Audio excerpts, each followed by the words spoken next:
CM கடைசியா ஒரு statement சொல்லியிருக்காரு. இப்படியே போயிட்டு இருந்தால் எங்களுடைய வரின்றது ஒண்ணு வந்துட்டு இருக்குது. தைரியம் இருக்கா?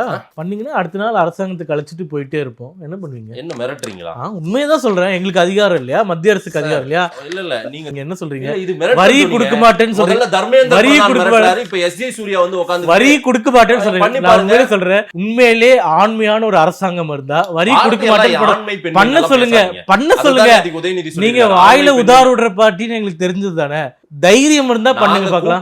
தைரியம் இருந்தா பண்றவங்க. அதனால நாங்க கூட்டாட்சி தத்துவத்துல நீங்க போய் கையெழுத்து போட்டு வருவீங்க, அக்ரிமெண்ட் போடுவீங்க, மாநில கல்வி அமைச்சர் அதிகாரிகள்லாம் உட்காந்து ஒத்துக்கிட்டு வருவீங்க.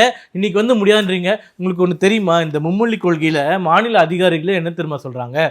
ஏன் சார் பிரச்சனை பண்றீங்க? பார்டர்ல இருக்கிற ஸ்கூல்ல எல்லாம் ஏற்கனவே உருது சொல்லி கொடுத்துட்டு இருக்கோம், மலையாளம் சொல்லி கொடுத்துட்டு இருக்கோம், கன்னடா சொல்லி கொடுத்துட்டு இருக்கோம், தெலுங்கு சொல்லி கொடுத்துட்டு இருக்கோம். இந்த ஸ்கூல் எல்லாம் பிஎம்சியா அறிவிச்சுட்டா நம்மளுக்கு ஒரு பிரச்சனையுமே இல்லை சார். ஏற்கனவே அங்க மும்மொழி இருக்கு சார், பணத்தை மட்டும் வாங்கிக்கலாம் சார். அதிகாரிகள் அமைச்சர்கிட்ட முதலமைச்சர்கிட்ட சொல்றாங்க. இவங்க என்ன தெரியுமா சொல்றாங்க?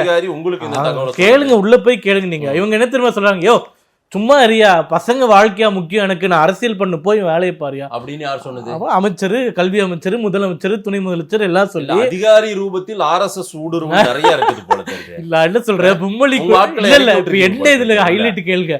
மும்மொழி கொள்கை ஸ்கூல் தமிழக அரசே தமிழகத்துல நடத்திட்டு இருக்கு.